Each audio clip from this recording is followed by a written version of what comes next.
Welcome everyone to our webinar for going over comprehensive distance learning for high school and for middle school. We will begin in about 5 minutes when we are set to go.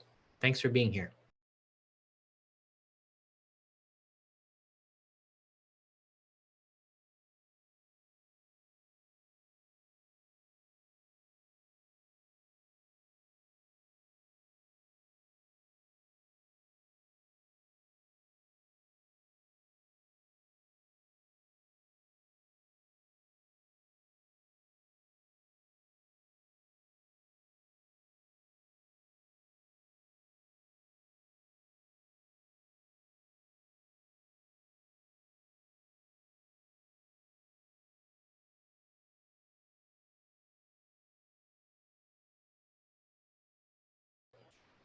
Welcome everyone. Thanks for tuning in. We'll begin in about 4 minutes when we get to 7 o'clock. We're really glad that you're here to get information about high school and middle school comprehensive distance learning.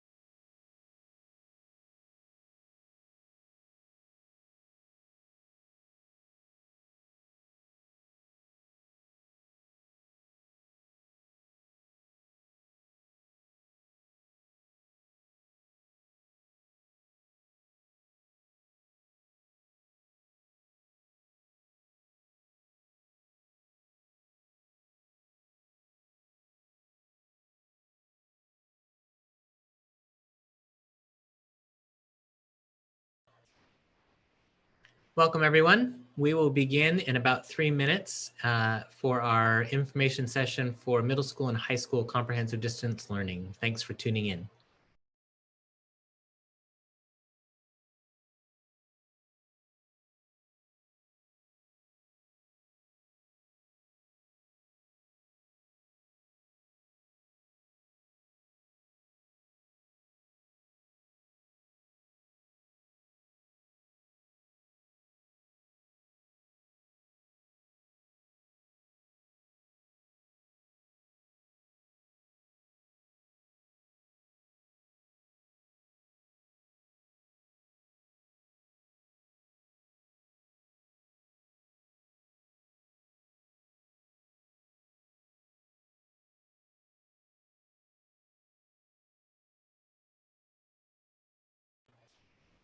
Welcome everyone to our info session for high school and middle school and for Catalyst on comprehensive distance learning. We will begin in just a few minutes and we really appreciate you tuning in.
Welcome everyone. My name is Greg Cascala. I am a communications person here in the district office, and we thank you for being here tonight for this info session. It largely will be our principals and others who are working on this presentation, but one of the things I want to say right at the beginning is that there is a question and answer function that you can use to ask your questions. For the ones that are definitively I'm able to answer, I will do that within the screen there. The rest we will save and kind of coordinate around the most frequently asked ones and ask them verbally at the end of the session. One of the things that I would really encourage is hold tight on your questions. There's a lot of information that's going to be answered in this presentation, and I don't want to have to keep typing in, hang on, it's coming in the presentation. So if something happens that you don't understand that's presented, you can go ahead and put that in. Otherwise, maybe hold them to near the end of the presentation. And I think I'll turn it over now to Terry McElliott, who's our principal at Mountain View Middle School. Good evening, and thank you very much for joining us this evening. Just so you know, this is a presentation that covers all secondary schools, and the secondary principals have worked together, and it is about the comprehensive distance learning, and there will be some comparison with COA during this presentation as well. So the presenters tonight are Casey, the principal at Chehalem Valley, myself, Terry McElliott from Mountain View, Tammy, the principal at Newburgh High School, and Dr. Joe Morlock will be a presenter as well. Just to reiterate, yes, you can put your questions in chat, but there's going to be quite a few slides that we're going to go through. We're going to talk about the difference between distance learning and COA. We'll talk about schedules. We'll talk about teacher schedules and how that impacts students. We'll also talk about food services, just so you know, all that information is in there. And then we'll also talk about attendance, grading, and technology. So I know you probably have lots of questions, but again, being a little more patient as we go through this will probably be helpful. Also, when you put your questions in chat, remember, we're looking at the plan as a whole in secondary, so probably asking about specific students, specific teachers. That's not something that we're going to address tonight. So at this point, I will hand it over to Dr. Joe. We'll talk a little bit about why we are doing distance learning. Great, thank you. So I will talk a little bit tonight about both why we're doing comprehensive distance learning and then some of the metrics that got us there. And then how at some point we will shift out of that. So in the next slide, we have been working since the spring, of course, on plans for everyone to return to school full time. We've been working on plans for students to come back to a hybrid model where we would have essentially half students come one day and half students come the other day. And we've also been working on plans for a comprehensive distance learning plan as well. So in recent weeks, of course, in the next slide, you can see that we were not able to do the in-person all students, and we knew that pretty early on. So we had focused our efforts on preparing for a hybrid model. And then with the latest guidance from the Department of Education and information from the governor and the Oregon Health Authority, they developed a set of metrics that then determined for us that we would be starting this year for an indeterminate amount of time in comprehensive distance learning for most students. So looking at some of the metrics, the case rates, and this is the number of identified cases of COVID per 100,000 in each county must be equal to 10 or fewer for 3 consecutive weeks. So as you can see in this chart, the leftmost column in each one of those weeks is Washington County, the middle column is Clackamas, and the right column is Yamhill. So none of our counties have been below the 10 cases or fewer per 100,000 for any week during that time period. Yamhill did see a fairly large spike over the weeks of July 26th and August 2nd, and they've come down a little bit. Information, we just got that today and added in the week of August 9th. The second metric that we use is a test positivity rate, and that rate must be lower than or equal to 5% in the county or the counties that you serve for 3 consecutive weeks, as well as the state of Oregon. And so you can see that some of our counties are reaching that. Yamhill has not just reached that this last week, but had not done that in the prior 3 weeks. And again, this is for 3 consecutive weeks. So at any time, if we were to return to school, either in a hybrid and all in-person model, whatever that would look like, if we were to go above one of these metrics, we would go back to the beginning and start another 3 weeks. We'd have to come back into comprehensive distance learning. So at this time, we have determined we'll be starting comprehensive distance learning based upon the metrics, as well as all of the things that are important to to us when you entrust your students to us. So there are lots of details about some of these things, which we'll get into in just a moment, but I wanted everybody to understand those metrics. So there are a couple of pathways. The first pathway, and this is the one that we'll spend most of our time talking about tonight, is starting again in distance learning via both computer and paper pencil, depending upon the kinds of activities. When it becomes safe enough to do so, we will be able to offer a hybrid option for students to come every other day and be working at home every other day. Students who wish to stay, or if parents wish to have their students stay in distance learning, may do so at that time. So they're not going to be required to come into the building if that is something that families decide they don't want their students to do. So there will be an option to be learning at a distance using the CDL approach that we've started with this beginning of this year. We also don't know when it will be safe enough for us to move toward a hybrid system or into full in-person learning. And so we're not making a determination about when that will be, because that timeline is not going to be determined by us. It will be determined by the metrics and then the safety of our students and staff. So the second pathway, which some people have also decided to look at or have chosen, is to go to the Chehalem Online Academy. We have had an online academy for several years here in Newburgh, so this is not a new thing for us. We are asking families who are new to this or who are entering Chehalem Online Academy to stay in that academy until the semester, and then they could select to move back up to the other pathway, whether it's comprehensive distance learning or if it's hybrid, whatever system we might be in. So at the semester, they could make it. Again, some people also may say, well, can they start at CDL and then go to COA? And they can also do that. But again, we're doing those transitions at the semester. We have some planning to do with staffing and with curriculum and getting everything ready to go for those things. So those are the two primary pathways: CDL, which is comprehensive distance learning, at some point toward a hybrid model, and then eventually coming back to school full time, or selecting the Chehalem Online Academy, staying in that on a per semester or for the whole year basis. So those are our two primary pathways. And then I'm going to let our folks who are on this call to explain the next situation. Thank you.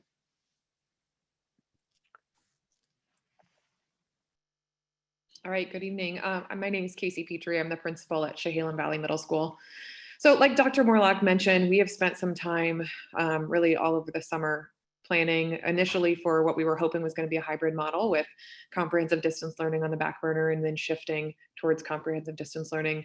And through all of that planning, we definitely had some principles that have guided our work and informed the decisions that we've made. First off, we want to acknowledge from the forefront that what we did in the spring was really hard. It was hard for families and for students at home. It was hard for school staff as well. And so we know that as we're heading into comprehensive distance learning this fall, that there are a lot of things that have to be better. They need to be better for your students. They need to be better for families, and they need to be better for our staff as well. A number of the decisions that you're going to see also are the result of us looking really through an equity lens. And when I say we're looking through an equity lens, what we're talking about is really acknowledging the fact that our students were not all impacted by this change equally, that we know some of our students have had a harder time and were impacted more. And so the decisions and the plans that we put in place, we really need to prioritize how we can support those students so that all of our students in Newburgh can be successful. We also wanted to make sure that we built schedules and plans that allowed for regular connections between staff and students, knowing how important that is. We wanted to support families by providing regular and predictable schedules so that they knew what to expect on a daily and on a weekly basis. We wanted to make sure that we provided for our students opportunities beyond just their core areas of instruction. And then both for our current plans, but also for whatever plans we might look at moving forward, we know that the health and safety of our staff and of your students is of the utmost concern. So we need to make sure that we are following the guidelines as they are outlined so that we can be as healthy as possible now, and that when we return, that will continue with safety protocols and other supports in place. So at the secondary level, so for 6-12 students in Newburgh, we are making the shift towards a 4x4 schedule for this year. In a typical 4x4 schedule, students will complete a year-long class in 2 quarters or in 1 semester. So in this model, each student will take 4 classes in a 9-week quarter. A couple of the benefits that this allows, it means that your students will be able to focus on 4 classes each quarter instead of 7. It also increases the overall credits that a student can complete, increasing that from 7 up to 8. So at Chehalem Valley Middle School, if your student is a CV student, over the course of a year, over those 4 quarters, your student will have an ELA plus class, all 4 quarters. They will have math for 3 quarters and science for 3 quarters. So again, we chose to increase those up from 2, giving additional time for students in both math and science. Their health and PE class will stay as a 2-quarter class. And then they will get 4 quarters of electives. And depending on what electives your students are in, it may be 2 electives that are each 1 semester long, or 1 elective that takes all year and is a 4-quarter class.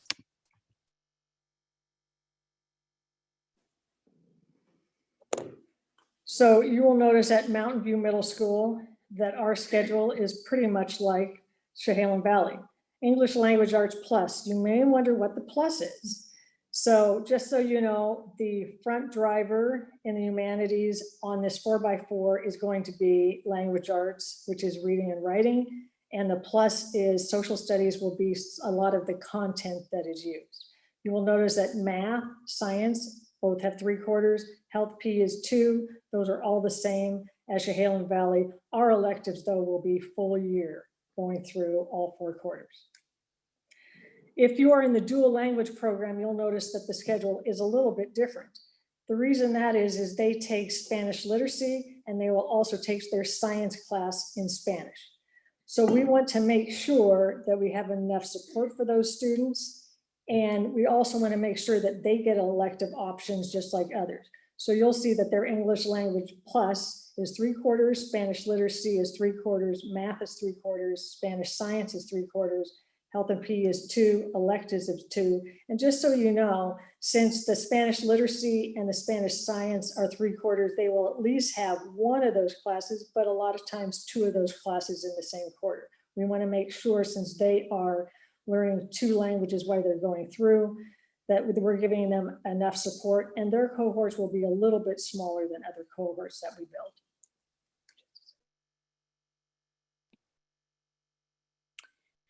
And at Newburgh High School, as most of us know, there are a myriad of options, and schedules will look different depending on what grade level students are in and how many credits they need toward graduation. So what we did is provided what looks like a typical freshman schedule in the quarter system. So for English, students will have 2 quarters, math, social studies, and science will all be 2 quarters. Health will be a quarter and PE will be a quarter. And then students will have 6 elective quarter options at the high school, which is more than on a traditional 7-period day. Those electives are inclusive of CTE courses and world language courses. And then we want to make sure that parents and students know that we are moving forward in building this 4x4 schedule, that we will offer all dual credit and AP courses that we had planned to offer. So those will still be in place for this year. So in providing parents and students with just a snapshot of what a schedule could look like, we use the middle school as a framework. So you're looking at a year-long course load for a typical middle school student, and each course is designated by a color. So yellow represents the English Language Arts Plus, and that of course goes throughout each quarter. Green represents math, and that's 3 quarters. Purple represents science, that's 3 quarters. Health and PE is represented by pink, and that's 2 quarters combined. And then there are 4 elective options throughout the year. So depending on middle school, it could be 4 elective options or 2 year-long electives in a course load for a typical middle school student.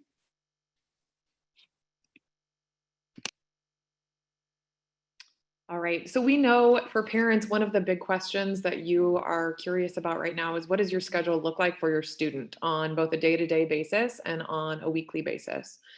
So we are currently in the process of placing all of our students into 2 cohorts, so into an A cohort and a B cohort. At the entire secondary level, we are starting that process looking at last names. So I can say that for the majority of students, if your last name is A through K, you'll be in that top A cohort. And for the majority of students, last name L through Z, you'll be in that B cohort or at the bottom of the screen. I do want to add, though, that we are making some changes to those cohorts for lots of reasons. We know that we've got families with split last names who might want to have all of their students engaging in class at the same time. We also do have some shared staff between buildings, and so we have some courses that can only be offered in one cohort or the other. So I'm going to talk about both of them, and then know that we are working to get that information communicated out to families as soon as possible. It will likely be the first week in September when we can get that out to you along with schedules.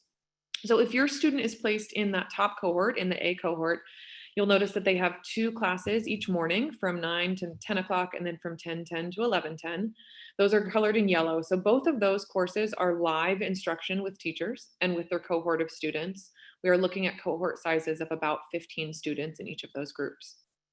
After their 2 hours of live sessions, 2 days a week, they'll go into an advisory period, also live, taught by a teacher, that will cover social, emotional, and other relationship building and connection.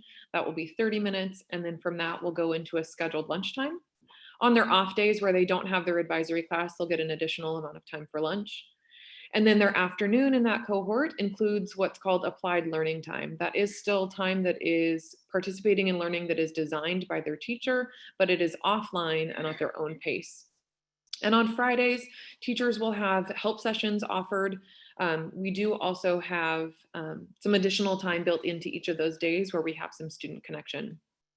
In the afternoon group, you'll see that they have all of the same opportunities, but that their day is flipped. So their applied learning time is in the morning, and then they do have their 2 classes each day in the afternoon. The way that our schedule is built, students will repeat classes. So we've got English language arts and math for this student happening on Monday and Wednesday, and then their science and elective classes happening on Tuesday and Thursday. So again, each class you're going to have 2 hours each week of live in-person instruction, and then 2 hours of additional instruction provided by your teacher. When considering students who are getting support in either our special education department, whether they're getting speech language services, or also for looking at students receiving ELD services, all of those student services will still be provided. They will be either provided during that applied learning time with licensed staff or with classified staff on Fridays during our additional time, or through push and support during their live instruction with a core teacher. I do want to point out that our schedules may change, like Tammy mentioned, between middle and high school just slightly. And all of this is with the understanding that times might shift a little bit. Now, when you're thinking about what this might look like from a teacher perspective, just so you can think about especially making those connections, teachers will still work their full workday. So we've got a workday planned out from 8 to 4. Teachers are teaching all 4 classes. So they'll teach 2 classes in the morning, 2 in the afternoon. They'll be leading those social emotional advisory groups. We do have student check-in times built in at the end of each of our workdays. That is going to be important for connecting with those students who either might have questions, need additional support, or weren't able to make it to their live instruction that day.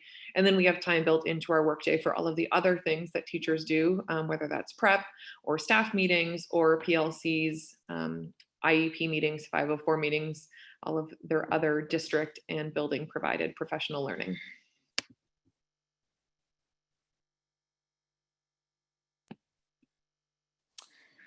Okay, so I'm going to present some information on the differences and similarities between comprehensive distance learning and Chehalem Online Academy. I know there are several people who are wanting to know what the similarities and differences are, and this is a pretty meaty slide, but I'll do the best I can to explain that to you. In comprehensive distance learning, I think the first and most important thing for people to know is that you don't have to sign up for it. You don't have to enroll in it. It is the default enrollment for all students in Newburgh grades K through 12. And then if parents and students opt to enroll in Chehalem Online Academy, there is an enrollment process for that. So in both models, currently right now, because we cannot move into a hybrid learning model. It will be online education delivery. And in comprehensive distance learning, K through 8, teachers will use a digital curriculum, and in COA, teachers also use a digital curriculum. At the high school, we will still be using our current curriculum with some enhancements that have been made in the spring by our teachers as they mapped out a new model for distance learning. In comprehensive distance learning, this would allow students to return to in-person learning if we do shift to a hybrid phase, but I want to repeat what Dr. Morlock said at the beginning of the presentation. Students and parents will still have the option. They can stay in comprehensive distance learning for the remainder of the year if they don't feel comfortable coming back to a hybrid learning model, but that will be an option for parents and students. With Chehalem Online Academy, families are asked to commit to at least one semester in that program prior to shifting back to comprehensive distance learning or something else. In comprehensive distance learning, there will be daily direct instruction online, as Casey was talking about in the previous schedule slides. And those will be teachers within our current schools, Mountain View, Chehalem Valley, and Newburgh High School. Chehalem Online Academy is taught by various Newburgh Public School teachers from across the district. Under a comprehensive distance learning model, there will be weekly check-ins with staff, which includes help sessions, office hours, and as Casey mentioned, the social emotional learning component. There will be support offered by COA teachers multiple times weekly in the COA model, along with some check-ins. I think the big difference that needs to be highlighted between comprehensive distance learning and COA is that comprehensive distance learning, there will be live interactions with teachers all the time. In COA, there's a greater level of parental commitment to teaching and helping support students in that model. In comprehensive distance learning, students remain part of their regular school community. And then as we said before, in the 4x4 model, students will be taking 4 classes per quarter. In Chehalem Online Academy for grades K through 8, students will focus on 6 classes per quarter. And there is some fluctuation with high school, with the goal being at least 4 classes per quarter for high school students who choose to enroll in COA.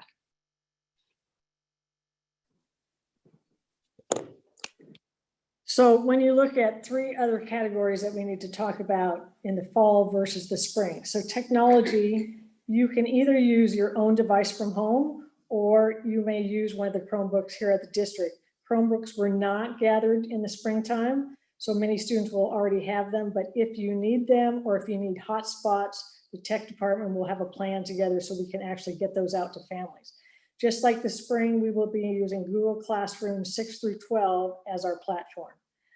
Attendance, a little bit different because we are doing live classes. So it's not like if you want to check into class, in live classes, you are required to go into class because that is your class. So we will have daily attendance. And remember, your student will have 2 hours of classes a day and advisory every other day. There will be attendance taken in all of them. So it's required to have daily engagement. And we will work on plans if your son or daughter does not attend class. You will probably hear about it at next afternoon or morning. So just so we can keep good communication between home and school. Grading is probably the biggest difference of all. In the springtime, we went to pass fail. And it really was because we went into it in an extended spring break. And then we had guidance from the state. The guidance now is we will go back to a standard grading system, including our online grade reporting. So that means it's a traditional A through F scale. The big difference is because when we're moving to a 4x4, every quarter will be final grades. And we need everyone to understand that it's really at the end of every 9 weeks, you'll have a report card. Those will be digital, but we will probably do a printed report at the end of the year for all.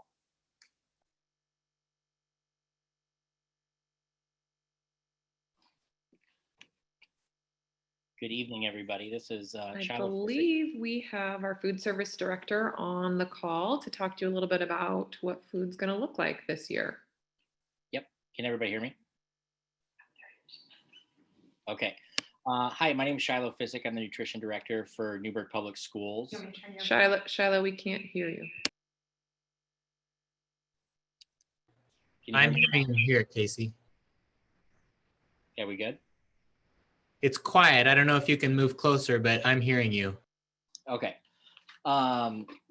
So I want to talk about a little bit about what fall looks like for nutrition services. We are going to go back to paid, free, and reduced statuses for students. We sent out some communication on Monday on how to sign up for meals. We're going to be going to an all delivery system. We felt this was best for parents having to juggle all the online learning. So taking meals to you is one less stressor. And with that, we are encouraging families to sign up for a free and reduced program. Oregon has also came out with an Oregon expanded income guideline. We know that during the pandemic, it changed a lot of everybody's economic situation. So we encourage families to take a look at the guidance because it encumbers the threshold for the amount of money a household can make really exceeds with the Oregon expanded income guideline. And then there is a form that we sent out this Monday where families can sign up for deliveries. We'll be doing deliveries Wednesdays and Fridays. Wednesday meals that are delivered will cover the Wednesday, Thursday, Friday, and the Friday delivery will cover the following Monday, Tuesday. So families can sign up for our meal delivery service. Also, families that are paid eligibility, they can load up funds through our online payment system, which you can find on our district webpage. And that is it. So I would like to, again, thank you for attending, and I would just like to summarize a few things. Just remember, distance learning is direct teaching. Your student will have 2 hours of classes a day, advisory every other day. Again, those are live sessions. They will need to attend. It is not an option. And I think the other piece is we really miss your kids. We would love to have them back with us. It's just not going to happen. And so having them virtually online, being able to partner with families, being able to see our kids in that way is very important to us. And I know that we were really hoping that we would have them online, have them in person in a hybrid model. But just know that we will continue to plan. We will continue to make this better. When we are able to have them back in our hybrid, we will continue to plan to make it the most healthy and safe environment for everyone involved. So I'm going to send it over now to Greg, who probably has the questions. Yes, thank you all. I've been trying to answer some as we go. And of course, just give the caveat, we're probably not going to be able to get to all of them, but we'll do the best we can. And a reminder that on Thursday, we will release recorded versions of these sessions, as well as copies of the slideshow, as well as the first draft of written questions and answers that we will continue to update throughout the days ahead. The reason we are waiting till Thursday is that we are providing this in Spanish tomorrow evening, and we want to provide all the material at one time for all of our students to access equally. There are several questions that I'm trying to group together in ways that make sense, and I'll try to aim them at who I think has answered them, but if I aim it the wrong way, someone else can feel free to jump in. Some of the ones we'll just tackle right off the bat that are a little technical or whatever, and we're just a little bit. I'll direct this one to Dr. Morlock. Will we be recording classes for later viewing? Right. So we're still working through that. We do have, and this question actually was asked with the elementary one session we had earlier tonight.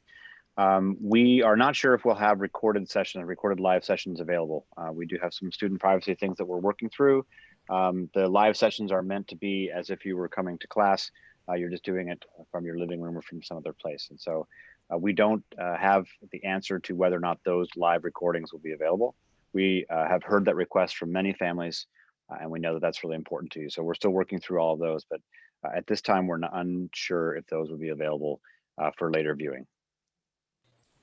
And I did hear Terry address this somewhat, but maybe Terry, just to say again, because we're getting a lot of questions, how is attendance going to work? How will that be monitored? What if there are technology glitches? Will that negatively affect a student? How's that all going to shake out? Awesome. So since they're live classes, teachers will be taking attendance every live class. It'll be in synergy. We are talking about if they're morning classes, we will probably run an attendance report that morning, and hopefully in the afternoon, we will be able to get to those parents. I think every school might do a little bit differently, but as the 3 secondary principals, we're trying to be as consistent as we possibly can. And the other part is if they're gone a period or 2 periods and that's their morning, we want parents to know that they didn't log in. Also, they will be assigned assignments in Google Classroom. And so teachers will be monitoring if they hand in things or not. Part of the day for teachers at the end of the day is really a student check-in, and that is initiated by teachers. So they need to use that time to check in with students and families who aren't attending, who aren't handing in things, because we know having a virtual platform like this, we're going to have to do some more communication. And then we have those Fridays with some check-in time and some help session time. And we also will be using our educational assistants to help us in those aspects, our counselors to help us, the secretaries in the office, and the administrator will as well. So for us, and what we learned from the spring, tracking attendance, partnering with parents as soon as we can is going to actually help parents, students, and teachers alike. So I hope that answered the question. Thank you. Yeah, and actually, Greg, can I pop in there really quick before you get to the next question? I really want to acknowledge, and I know Terry did a great job answering it, but one of the things that we learned in the spring was that parents wanted more tools so that they could help support their students at home. So we really have worked hard to build our schedule and to figure out how we could use our systems so that if your student has class scheduled from 9 o'clock to 10 o'clock, that you'll be able to log on to our online system and track your students' attendance to see whether they were marked absent or not in real time for both of those periods, and that we will be able to respond in real time as well, instead of at the end of the week like we were doing in the spring. Thank you both. How are PE and health being handled at the high school and the middle school? Sorry, Greg, can you repeat that? How are PE and health being handled at the high school and the middle school? Do you want me to answer? Okay. So, so health will be handled through a distance learning format, just like most of the other core content classes are.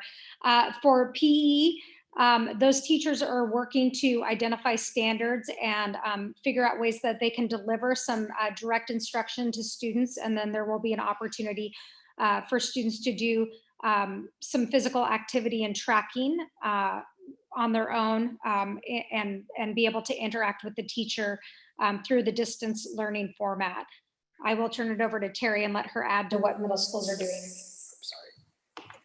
And I think the other piece that middle school PE teachers have looked at is we probably will do a lot more health, social, emotional type of curriculum. We're looking at a particular curriculum now that PE teachers have looked at and have attended some webinars that really does look at some of the things we need to do to build community, to build resilience, grit, things like that. And they're going to match to standards as well. And again, we're trying to have the 2 middle schools on the same page, just like we were in the spring. And I think Casey and I are working really hard to make sure that our content area groups, whether it be PE, whether it be language arts, math, really come together. So we are guaranteeing really the same type of experience no matter which middle school you go to.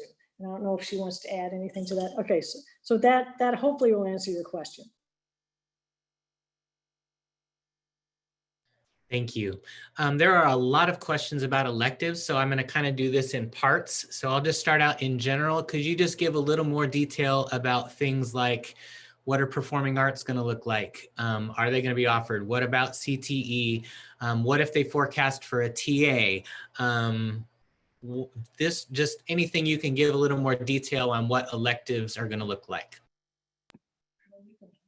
Yeah, great questions. So first and foremost, I just want to make sure that everybody understands that we are trying to provide um, as much normalcy in a very abnormal situation that we can to students and parents. And so we're going to maintain as many elective options as we possibly can. When we talk about performing arts, we plan to continue to offer performing arts. There are opportunities for our teachers to engage with some distance learning formats that would allow them to deliver instruction. It may look a little different than what it typically would, but we do plan to offer those opportunities. Teacher aides, that's a great question. So obviously students cannot be teacher aides. What we would like to call a happy accident, we asked our students to forecast for more classes last year going into this year in the with the potential that we might change schedules. And by doing that, we have the opportunity to take their alternates, their first choice alternates or second choice alternates, and move those up and replace teacher aides. We had to do that anyway to fill the 16 quarters.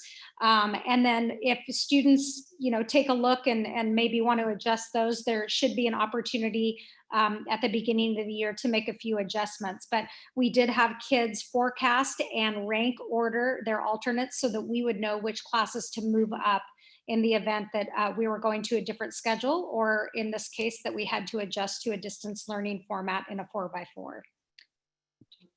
Yeah, the only thing I would really add, and like Tammy had mentioned, there are a few classes, at CV, we weren't doing teacher aides, we're not doing study hall. Those things didn't make sense in a distance learning model.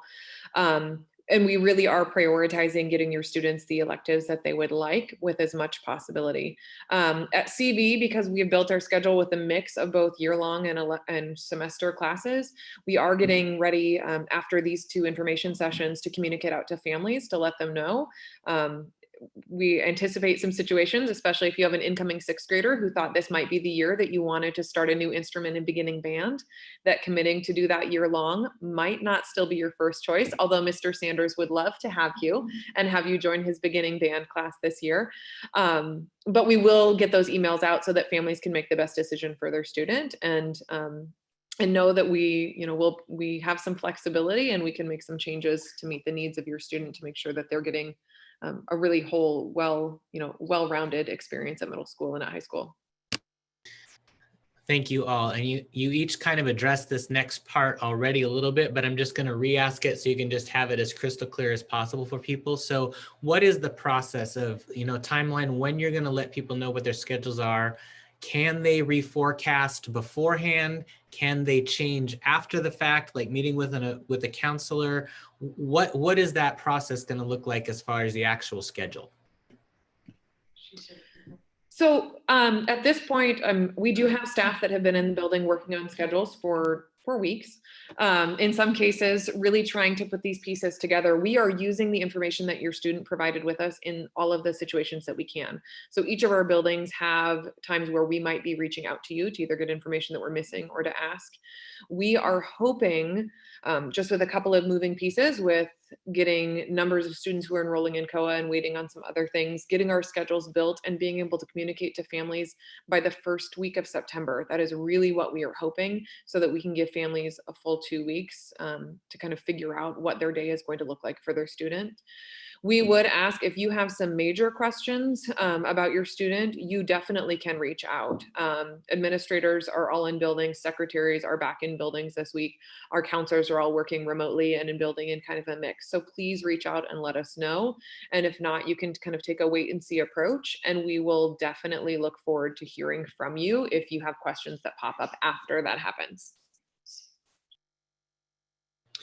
Terry, a very quick DL elective question. Is it one elective, the same elective for 2 quarters, or is there a possibility to change between quarters? Good question. It kind of depends on where there's Spanish science, Spanish literacy, math, and those things happen. Some of them will be in the same. I think most of them are in the same. There might be a few that are different just because of where things sit in their schedule. But again, they have 2 quarters, and once they get their schedule, they can always ask us, but moving some of that in their schedule is just a little more difficult, but we do understand how important electives are for both middle school and high school students. And so what we really looked at when we were making cohorts is what was their number one choice and could we get them in that because they only have 2 quarters. And that's really how we looked at it. So I think most of them got their first choice. The difficulty is if they're in orchestra or band, we tried to move it so their elective was at the beginning of the year because it's really difficult to jump into band or orchestra in midstream. So just so you know that they won't be able to go all year, but is there some way that we can give them some opportunity to do that? I'm always willing to work out something if I can for students. Thank you. I think I'll direct this one to Ann Zeal, who's our Director of Special Programs. And kind of just, there's a lot of different questions, Ann, so I'll just kind of ask you to speak generally about 3 major things. 504s were difficult to be met in the spring. How will those be handled this fall? Similarly, how will IEPs be handled, both with implementing them, but also if they have to have meetings about them? And then the other question is about the SAIL program. When people who are in the SAIL program will be notified about what that program is going to look like. Gosh, unmute, sorry. Thank you, Greg. So the SAIL program, I'll start with that one. Teachers return back on August 31st, and I know a lot of them are already kind of working and thinking about all this and looking at their schedules. So they'll be putting things together and contacting parents going through IEPs. In terms of both IEPs and 504s, they'll be implemented per the distance learning model. So right now, case managers will be going through all of their students' IEPs to see which IEPs are able to be implemented in the current model. So a lot of students, maybe they have, 1 or 2 different types of services. I'll just, for example, talk about speech services. Maybe your child has speech twice a week for 20 minutes. That's totally doable in the distance model. And so we wouldn't necessarily need to hold a meeting. That could be a phone call conversation, but some of the more complex IEPs, case managers might be setting up a time for you to do a virtual meeting or to talk on the phone as well and discuss basically services and goals and what that might look like. There may be some services that are not needed in a distance learning model, but they might be needed in a hybrid model. So they'll be definitely looking at all of those options. And then I also had one other question, Greg. It was, how does my student get their special education supports, or kind of what time of the day would they receive that? So it would be during their either their applied learning time.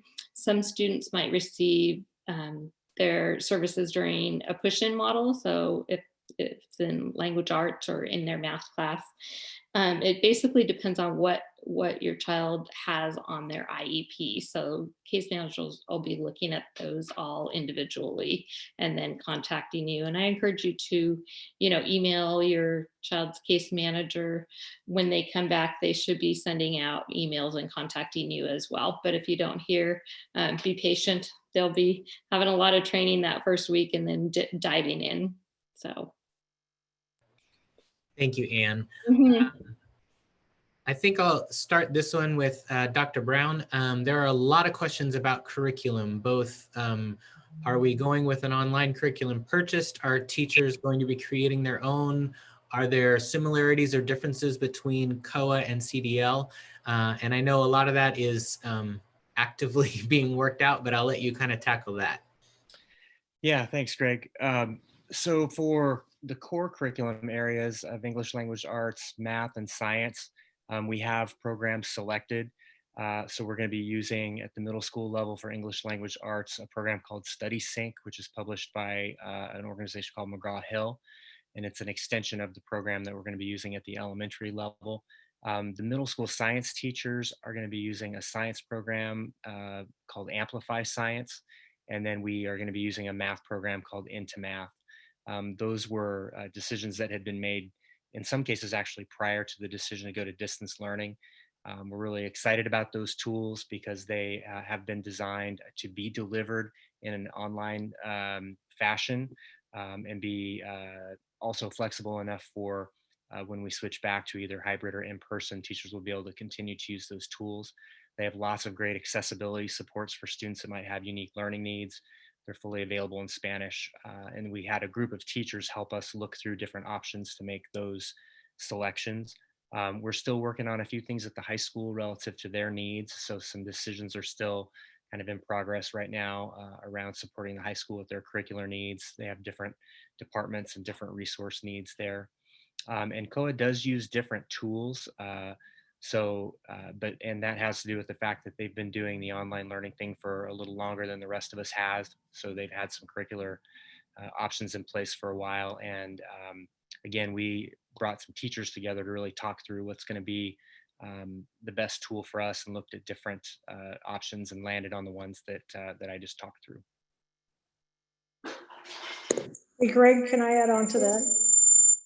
So I just want to say that I've gotten questions from dual language parents about curriculum for the Spanish literacy and for Spanish science. And I just want people to know that Dr. Brown did a really good job in making sure that those students didn't have very different curriculums. So when we're talking about the science curriculum that we're going to have for our English students, that will be the same curriculum for our Spanish students. So it comes in English and Spanish, and Study Sync, the language arts, comes in English and it has Spanish in there. We don't have to translate things. There really are Spanish components in there. So I just wanted to make sure, I know that Dr. Brown said something that was in Spanish, but for our dual language parents, I wanted them to know specifically that he looked to make sure that that was the same for us. Thank you. We are at a little bit past our time when we were going to finish, but I just want to let you know we will tackle a few more and we won't be able to hit them all. So just that's the cue to my answerers to be very brief in your responses. We just kind of go through a couple of these. Tammy, can you talk about AP classes? Will they be all 4 quarters? What will they do if there's gaps between, if they've only got 2 quarters, but it's a year-long thing? How are you going to align those with the national AP tests?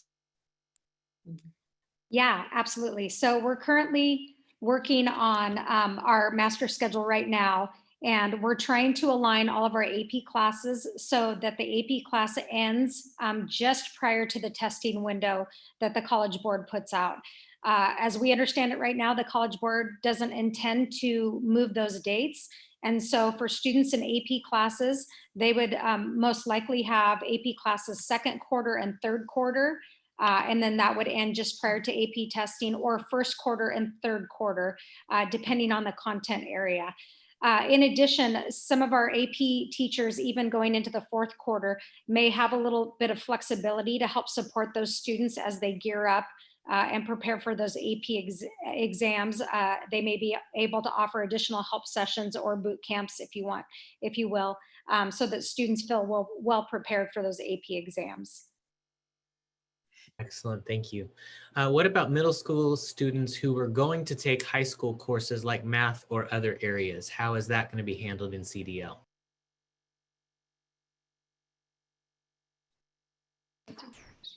I can't say we've had a couple of different conversations about what we could look at. And it really depends. So we did some work to build our schedule so that it could stay stable if we hopefully are able to switch to a hybrid model. Obviously, during a comprehensive distance model, that's a little bit easier, where a 6th grader who's enrolled in 7th grade math or an 8th grader who's enrolled in high school math can take those classes online. We're avoiding that because we don't want major shifts or disruptions for students. So one option that we are looking at doing is having those students enroll in an online program, whether that be COA or another program to take that math class. The details are still getting ironed out, but one of the reasons that it's taking a little bit longer is that we want to make sure that we are aligned really, and it's an elementary up to a high school thing, because we have 5th graders who are coming up to middle school for math as well. So we'll communicate with those families as soon as we have that ironed out. Thank you. And I think the last one that I'll have, I know there are more, and I apologize to everyone that we're not able to get to everything. a lot of questions of just, great, we understand this needs to be better. We see that you have these efforts, but what if we get into this and it's not going well? Who do parents or students contact to be able to have that addressed? Well, like I said, we want to partner with families. So I think my video's off. I think the most important thing is to keep open communication. If there's concerns, if there's questions, then I would say contact the principal immediately. I think that teachers felt it wasn't their best work. I think that we heard that over and over again. And so we listened to teachers, we've listened to parents, students have told us what was important to them. Every time I was in an IEP meeting last year at the end of the year, I asked students, how did it work? What would it be better? I asked parents that as well. We asked teachers that. I know that Derek has asked teachers that as we've looked for curriculum.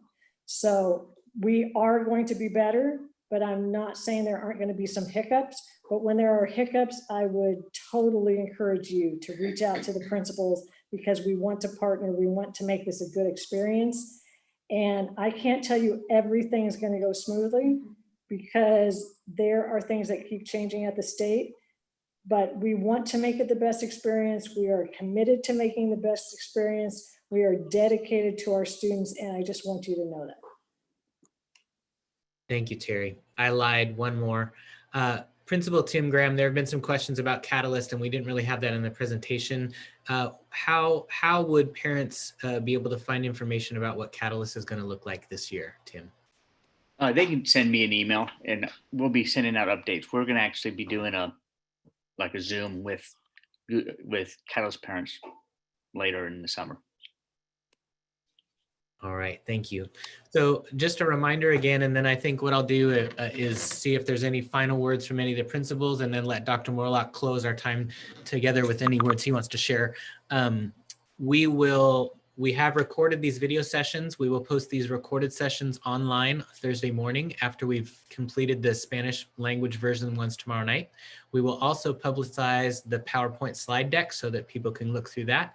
And we will also have the first version of written frequently asked questions and answers in both English and Spanish. And we have captured all the questions that have been asked here. And we will not have all of those answers done on Thursday, but we will keep adding to them as rapidly as we can. And as things and information changes, we will update that list so that that will be one place that everyone can go to get the latest information on questions that you may have. So that's what's coming up, and I will let anyone else have closing words that they need to. Yeah, I'd like to just say a couple of words, Greg, just to echo what Terry talked about in terms of doing better and being better.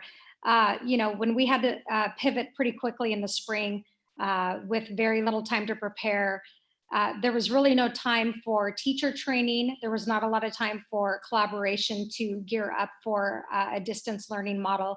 And I am thankful that this year we have a couple of weeks of in-service for our teachers to work closely together, to collaborate, and for us to provide some training for teachers to ensure that they understand what good instruction looks like in a distance learning model. And so I am hopeful that we as a secondary group can do better by our students and will be better in serving our parents.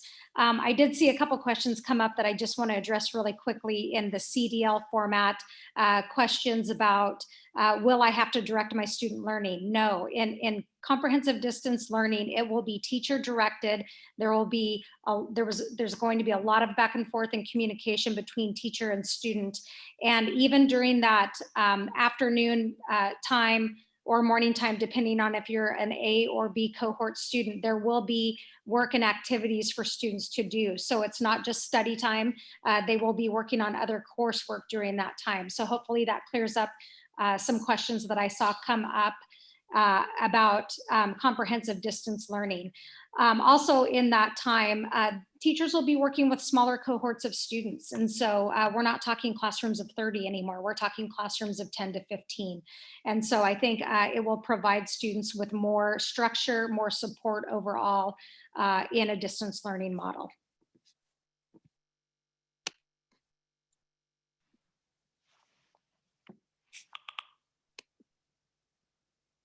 not sure if Casey, you wanted to wrap up with any final thoughts.